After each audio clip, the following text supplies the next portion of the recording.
अष्टमी बहुत सुंदर दिवस है। बहुत बहुत बधाइयां महाराज। वो दुर्गा कोई साधारण नहीं है, वो दुर्गा कोई सहज नहीं है महाराज। आप लोगों के स्मरण में है कि नहीं हमको नहीं मालूम, पर दो माता ऐसी है, दो जगत जननी ऐसी है कि दुनिया का कोई भी व्यक्ति कितना भी टोना कर दे, चाहे दुनिया का कोई भी व्यक्ति कितनी भी विद्या कर दे, चाहे दुनिया का कोई भी तांत्रिक कोई विद्या करने वाला तुम्हारे ऊपर कितनी भी विद्या कर दे, दो देवी ऐसी है जो उस टोना को, उस विद्या को पलट देती है। और यह हम नहीं कर रहे हैं, देवी भागवत कह रही है। देवी भागवत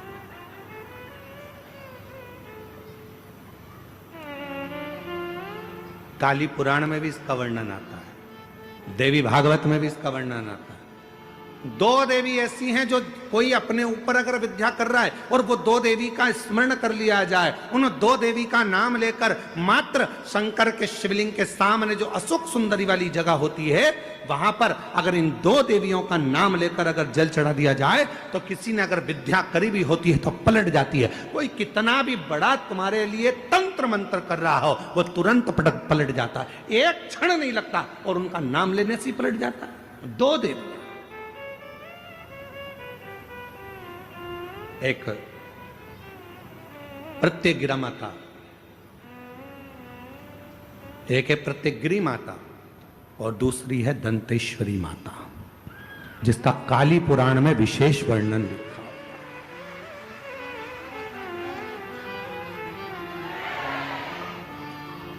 जिसका देवी भागवत में वर्णन आता है। और महाराज प्रत्यग्री माता का वर्णन स्वयं यहां तक, प्रत्यग्रा माता का वर्णन यहां तक अथर्व वेद में भी प्रत्यग्री माता का वर्णन और दंतेश्वरी माता का स्मरण यहां तक अथर्व वेद में भी वर्णित किया गया प्रत्यग्री माता का। काली पुराण में तो है, देवी भागवत में भी है।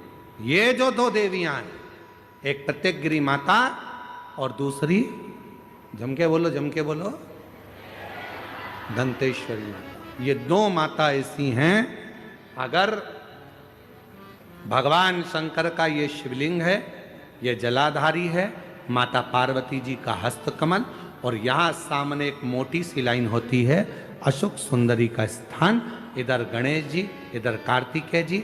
जब हम दक्षिण में खड़े होकर, उत्तर में मुख कर कर, यहां खड़े होकर जब हम शिवलिंग पर जल चढ़ाते हैं और अपने जल के पात्र को थोड़ा सा आगे बढ़ाकर हम इस स्थान पर, अशोक सुंदरी के स्थान पर, इस यहां खड़े होकर जल चढ़ाते समय इस स्थान पर अपने पानी के लोटे को आगे बढ़ाते हैं और जल को यहां गिराते हैं। प्रत्यग्री माता का नाम लेकर या मां दंतेश्वरी का नाम लेकर जब हम चढ़ाते हैं, आज दिन भर में अगर कोई ने भी हमारे ऊपर विद्या करी होती है, वो 2 मिनट के अंदर वो कटकर गिर जाती है और कोई असर नहीं पाता। दो मां, एक मां दंतेश्वरी, एक प्रत्यग्री। आज संपूर्ण जगत जाने ना जाने पर काली पुराण वर्णन करती है, देवी भागवत वर्णन करती है, अथर्व वेद वर्णन करता है कि एक प्रत्यंगिरा माता और एक मां दंतेश्वरी, ये दो देवियां ऐसी हैं, अगर कोई कितनी भी काली विद्या कर दे, कोई कहीं की भी विद्या कर दे, इन देवी का नाम लेकर केवल दक्षिण में खड़े हो और शिवलिंग पर जल चढ़ाते समय उत्तर की ओर मुख कर कर, जहां अशोक सुंदरी का स्थान होता है, यहां से जल चढ़ाते चढ़ाते धार को जो पानी की आगे ले जाता है, प्रत्यंगिरा माता या दंतेश्वरी माता का स्मरण कर कर फिर जल शिव पर चढ़ाता है, फिर प्रत्यंगिरी का नाम लेकर, दंतेश्वरी का नाम लेकर फिर जल चढ़ाता है, उसकी जिंदगी में अगर कोई कितनी भी तंत्र मंत्र विद्या कर दे उसके ऊपर असर हो ही नहीं पाता, उसी समय पर कट जाता है। ये वो प्रत्यंगिरी। यहां तक वर्णन आता है महाराज, जिस नारी के, जिस स्त्री के रजो धर्म में, रजो धर्म के समय पर कोई नारी कहती है पेट दर्द होता है, कोई कहती है रजो धर्म नहीं आता, कोई कहती है रजो धर्म रुक जाता, वो नारियां जो बहुत उदर से जुड़ी हुई कहीं ना कहीं तकलीफों में होती हैं, अगर मां प्रत्यंगिरा का स्मरण कर कर एक चावल का दाना, भगवान देवाधिदेव महादेव जिस जलाधारी पर, वो जो गोल जलाधारी है, जिस जलाधारी पर शंकर का शिवलिंग रखा हुआ है, उस जलाधारी पर कहीं पर भी एक चावल का दाना या तो मां दंतेश्वरी का नाम लेकर या प्रत्यंगिरा माता का नाम लेकर अगर चढ़ा देती है तो उस नारी के रजो धर्म से जुड़ी जितनी प्रॉब्लम है वो सब समाप्त हो जाती है। यहां तक प्रत्यंगिरा माता का वर्णन। कोई बीमारी आ गई, यहां वहां ना जाकर सबसे पहले हॉस्पिटल, अस्पताल। क्यों? शिव पुराण कहती है कि हॉस्पिटल में जो डॉक्टर का एक रूप होता है वो शंकर का एक स्वरूप होता। आप उसको शिव मानकर जब कहोगे कि इसको रोग आ गया, बीमारी आ गई, इलाज करिए। जांच का बोले जांच करिए, दवाई का बोले दवाई खाइए, पर साथ में भगवान शंकर के ऊपर एक लोटा जल चढ़ाकर वो जल का भी आचमन कराते रहो। जब दवा और दुआ दोनों साथ चलती है तो व्यक्ति जल्दी ठीक हो जाता है और स्वस्थ हो जाता है। दवा और दुआ दोनों साथ चलना चाहिए तो व्यक्ति ठीक होता है। महाराज मान लो कोई एकदम एक्सीडेंट हो गया, डॉक्टर ने जवाब दे दिया कि अब तो मुश्किल है, बहुत मुश्किल, बहुत मुश्किल। तब प्रयास करो, बन सके रात्रि के समय हो चाहे दिन का समय हो, कभी भी शिव जी के मंदिर में जाकर एक हाथ में दूध लेकर, एक हाथ में जल लेकर, मां प्रत्यंगिरा का नाम लेकर, मां दंतेश्वरी का नाम लेकर उस दूध और जल की धार को एक साथ शिव पर चढ़ाना प्रारंभ करो और प्रारंभ करो और उसका नाम बोलकर कि बाबा उसको संभाल लेना मेरे भोलेनाथ। बहुत डॉक्टर मना कर रहा है पर तू कृपा करेगा तो वो अच्छा हो जाएगा, तेरी करूंगा तो वो ठीक हो जाएगा। कहते हैं कि आप जब भगवान शंकर को एक लोटा जल चढ़ाने के लिए जाते हैं, भगवान शिव को जब आप एक लोटा जल चढ़ाने के लिए जाते हो तो शिव पुराण की कथा कहती है जब लौट कर आते हो जल चढ़ाकर, तो शिव महापुराण की कथा कहती है कि आपका पात्र भले वहां जल चढ़ाकर खाली हो गया हो, पर जब आप लौट कर आते हो तब आपका पात्र खाली नहीं रहता, उसमें शिव की आज्ञा से लक्ष्मी प्रवेश कर कर तुम्हारे घर के अंदर प्रवेश कर जाती है। लक्ष्मी प्रवेश कर, कितना सुंदर कहा है। शिव महापुराण की कथा वर्णन करती है, यदि किसी भी अष्टमी तिथि को 12 महीने में शुक्ल पक्ष कृष्ण पक्ष की अष्टमी तिथि पड़ती है, यदि किसी भी अष्टमी तिथि को अगर किसी ने नियम बनाया 5 अष्टमी का, 8 अष्टमी का, 7 अष्टमी का, एक कनेर का पुष्प शिव जी के शिवलिंग को समर्पित करना, अशोक सुंदरी के स्पर्श करना, और जो जलाधारी होती है, जैसे ये शिवलिंग है, ये जलाधारी है, तो पहले शिवलिंग पर स्पर्श, फिर अशोक सुंदरी का स्पर्श, फिर जलाधारी पर कनेर का पुष्प शिव जी की ओर मुख कर कर, अर्थात जैसे मानो ये कनेर का पुष्प है तो ऐसा शिवलिंग का स्पर्श करते हुए जलाधारी पर जो समर्पित करता है, भगवान शंकर उसके मन की कामना को पूर्ण जरूर करते हैं। एक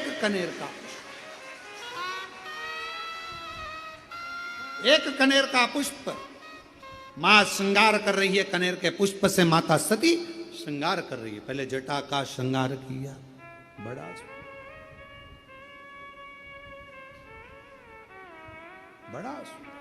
आपसे एक निवेदन करें आज शिव महापुराण के माध्यम से, जितने भी शिव भक्त कथा को सुन रहे हैं आस्था चैनल पर, फेसबुक, यूट्यूब पर, आपसे आज एक निवेदन करते हैं, करके देखिएगा। रोज मंदिर जाते हो, रोज जल चढ़ाते हो, रोज झाड़ू पोछा भी लगाते हो, रोज तुम कुछ ना कुछ जो रोज करते हो ना, रोज प्रतिदिन जो करते हो, कभी कभी हफ्ते में, महीने में एक बार थोड़ा सा बदल कर देखो। थोड़ा सा रोज झाड़ू लगाते हो, पोछा लगाते हो, आज बाबा का थोड़ा श्रृंगार करो। रोज फूल लेकर जाते हो, बेलपत्र लेकर जाते हो, आज घर पे थोड़ा सा चंदन घिसो, थोड़ा चंदन। किसके लिए घिस रही हो? जम के बोलो जरा, अपने भोले बाबा। थोड़ा चंदन घिसो, वो नहीं, डब्बी मिलती है बाजार में, लोग आगे अष्टगंध को ही चंदन समझ लेते हैं, और थोड़ा सा पानी में घोला और श्रृंगार करके पोत के बाबा को लगाकर आ गए। ना ना ना ना, ऐसा नहीं। थोड़ा 2 बूंद पानी डालकर थोड़ा सा फिर चंदन को धीरे धीरे घिस रहे हो। हाथ की चूड़ी की आवाज उस चंदन में जा रही है, अर्थात दिल से भी कह रहे हो, हाथ से भी कह रहे हो, और चूड़ियां भी कह रही हैं, बाबा आपके लिए तैयार करा गया। कभी कभी हम रोज नहीं कर रहे, तुम्हारे पास टाइम नहीं है, हम जानते हैं तुम बहुत व्यस्त हो, इसलिए हम तुम्हारे को ज्यादा, आपने देखा होगा, पूरी कथा को उठाकर देख लीजिए, जितने साल की कथा उठाकर देखना है उतने साल की कथा उठाकर देखिए। आज तक हमने बहुत लंबा पूजन का कोई विधान नहीं बताया, हमने बहुत महंगा, बहुत सारा पैसा खर्चो ऐसा पूजन का विधान नहीं बताया। हमने प्रयास करा, तुम्हारे घर का लोटा और तुम्हारे घर का पानी और शंकर जी पे चढ़ गया और तुम निहाल हो गए, बस इतना ही बताया। ज्यादा 2-4 घंटे तक तुम मंदिर में बैठ गए और भगवान को, ना थोड़ा, और वो भी महीने में, हफ्ते में एक बार तुम जरा बदल कर देखो। कभी कभी एक काम करना कि घर से एक पुष्प में थोड़ा इत्र लगा कर ले जाना, और इत्र ले जाकर बाबा के उस पंखड़ियों को बाबा के ऊपर बिखेरना, श्रृंगार करना, इत्र, कभी कुछ बदल कर,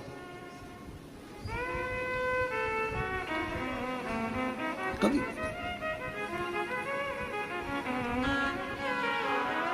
थोड़ा सा। आज भी नियम है, आज भी नीति नियम।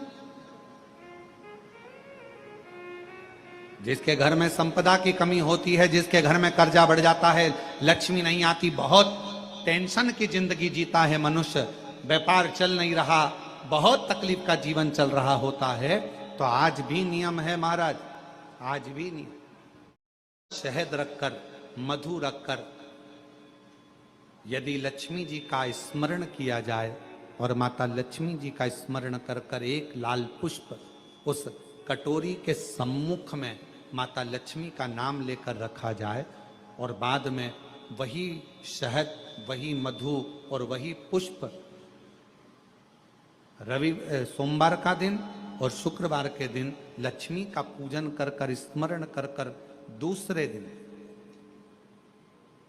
शुक्रवार के दिन पूजन करें, शनिवार के दिन उस मधु का, उस पुष्प का विसर्जन करें, सोमवार के दिन पूजन करें लक्ष्मी जी का स्मरण कर कर, और मंगलवार के दिन अगर विसर्जन करें, 5 या 7 सोमवार या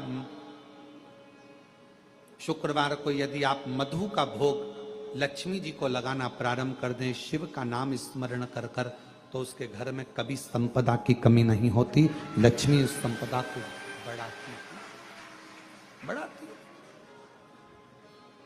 और हम तो यहां तक कहेंगे, प्रयास करो, अगर आपके घर में छोटा सा शिवलिंग विराजमान है, आपके घर में अगर छोटा सा शंकर जी का शिवलिंग है, छोटा सा शंकर भगवान का शिवलिंग है, या आपके घर में कुबेरेश्वर धाम का कंकर है, और आपके घर में यदि शंकर भगवान का शिवलिंग है, या सीहोर का रुद्राक्ष हो, या शंकर भगवान का शिवलिंग हो, या कंकर शंकर हो, तो निवेदन है जहां पर भी शिवलिंग आपके घर में विराजमान है, अगर छोटी सी कटोरी में एक बेलपत्र को आप नीचे रखिए, छोटी सी कटोरी उस बेलपत्र के ऊपर रखकर उसमें थोड़ा सा मधु शहद शंकर भगवान की साक्षी में शिव जी के सामने अगर शुक्रवार की शुक्रवार रखना प्रारंभ कर दो, धीरे धीरे संपदा की वृद्धि अपने आप होना प्रारंभ हो जाए।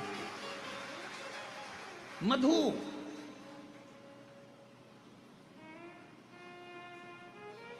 देवी भागवत का यह प्रसंग है, छठे स्कंद का 16वां और 17वां अध्याय देवी भागवत का वर्णन करता है।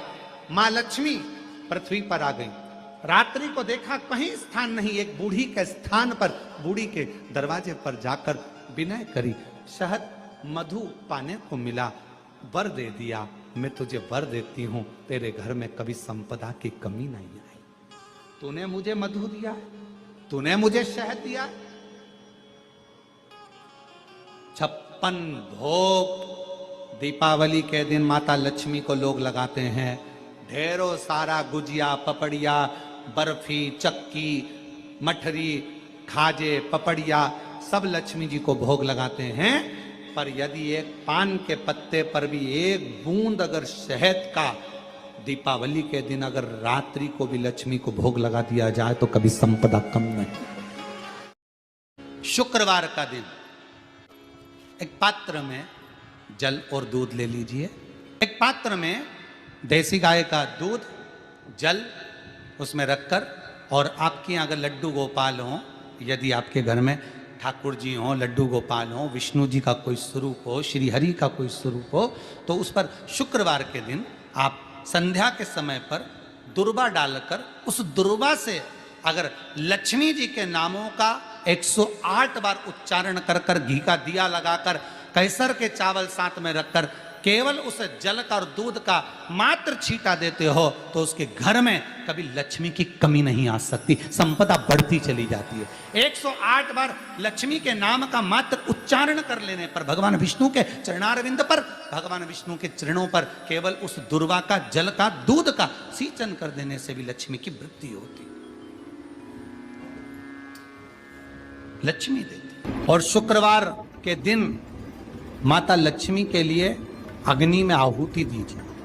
महाराज, शाम के समय पर सूर्यास्त के पहले शिव महापुराण की कथा कहती है, अग्नि पुराण कहती है, नर्मदा पुराण कहती है,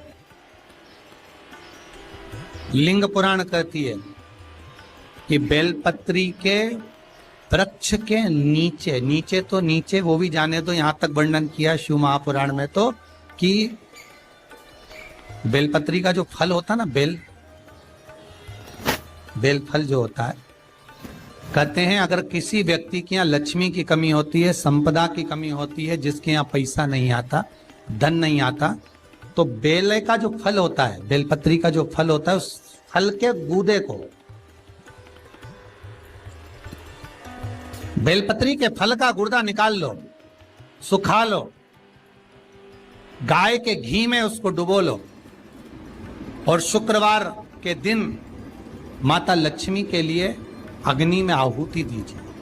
महाराज, शाम के समय पर सूर्यास्त के पहले ये जो आहुतियां हम बेले के गुर्दे के फल की गाय के घी में डुबोकर माता लक्ष्मी और भगवान विष्णु के नाम से देते हैं, महाराज 2 या 3 शुक्रवार करोगे, लक्ष्मी की कभी कमी नहीं आती, संपदा बढ़ती है। एक प्रयोग और कर कर देखना, कभी अगर मौका मिले आपको तो प्रयोग कर कर देखिए।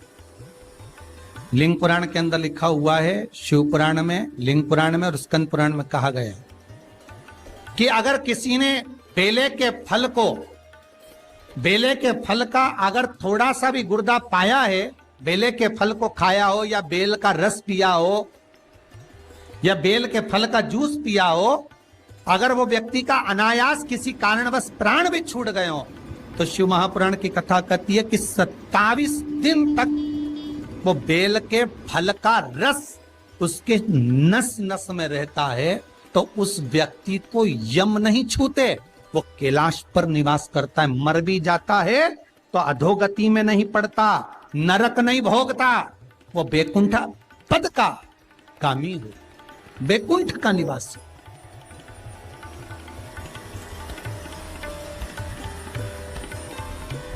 बैकुंठ का निवासी।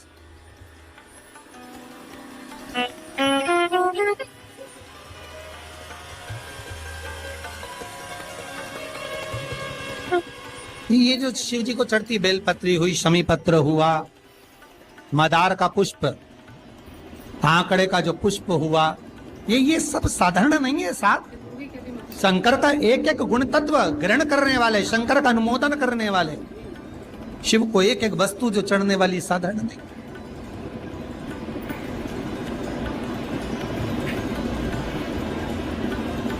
महाराज, हम तो आपसे निवेदन पहले भी करे, आज फिर करते। मान लो आपको ऐसा लगता है कि घर में बीमारियां ज्यादा घेर रही है, तो एक बेल का टुकड़ा, बेले का फल का एक टुकड़ा अपने ही घर में कहीं पर भी कटोरी में रख दीजिए, शिव का स्मरण, सुख प्रदान करेगा। अगर थोड़ा बहुत रोग आ भी गया निकल जाएगा, और बड़ी बीमारी में कोई फंस नहीं पाएगा, ज्यादा जनहानि नहीं होगी, तकलीफ नहीं भोग पाएगा। शिव को प्रिय। फिर वही स्कंद पुराण का संवाद आ गया।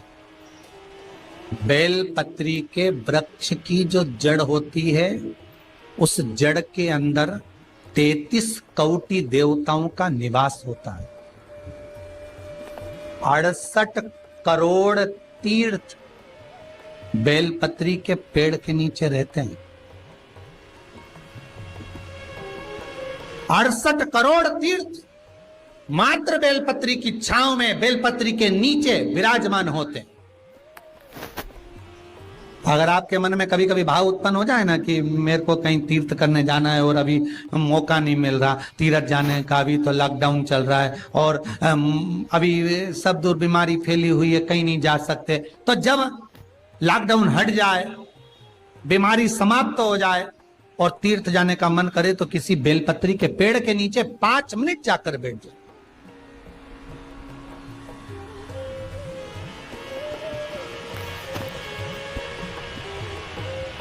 और जप लो, श्री शिवाय नमस्तुभ्यम।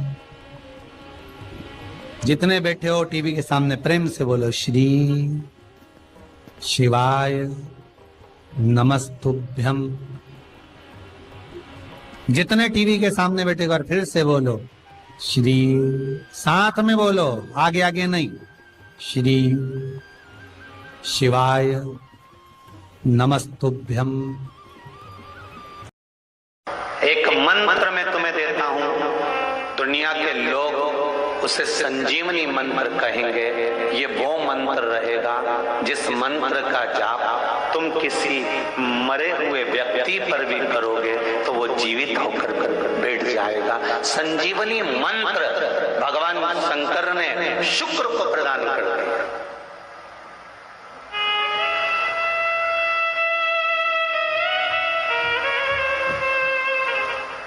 संजीवनी मंत्र, और संजीवनी मंत्र जब भगवान शंकर ने शुक्र को दिया और शुक्र ने उस मंत्र का स्मरण करना प्रारंभ करा, तो शुक्र के पास में तो आनंद की अनुभूति हो गई बिना मांगे। शंकर भगवान से शुक्र ने ये नहीं कहा कि मुझे ये मंत्र देना, पर शिव ने दे दिया। और शंकर कभी भी थोड़ा नहीं देता, देता है तो बहुत में देता है। शुक्र, मैंने तुम्हें संजीवनी मंत्र दिया है, इस मंत्र को रखना और मैं तुम्हें देव तुल्य बनाता हूं, तुम ग्रहों में पूजे जाओगे। और शुक्र को भी ग्रह बना दिया, कबीर को भी ग्रह बना दिया और पूज्य बना दिया। ध्यान दीजिएगा, महामृत्युंजय मंत्र का कब जाप करते हैं? कितने लोग करते हैं? जरा हाथ उठाओ। करते हैं? कभी कभी तो करते होगे, रख लीजिए।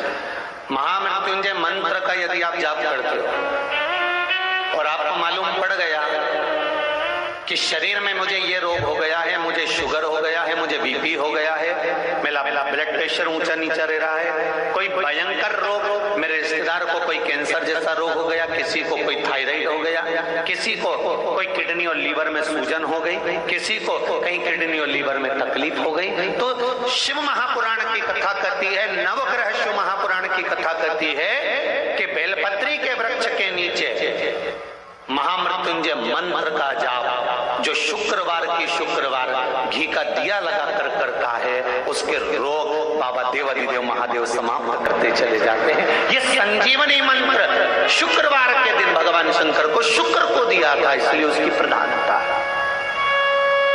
अष्टमी पर एक बेलपत्र, 3 शमी पत्र, आप कभी दिल से, कभी मौका मिले हृदय से अशोक सुंदरी वाली जगह का स्पर्श कर कर भगवान शंकर के शिवलिंग पर एक बार समर्पित कर कर देखना और दूसरे वर्ष इंतजार करना कि तुमने अष्टमी के दिन बाबा को शमी पत्र बेलपत्र दिया था, क्या बाबा ने तेरे घर में धन और वैभव दिया कि नहीं दिया? जो स्थिति में गाड़ी चल रही थी वो स्थिति की गाड़ी तेरी पार हुई कि ना?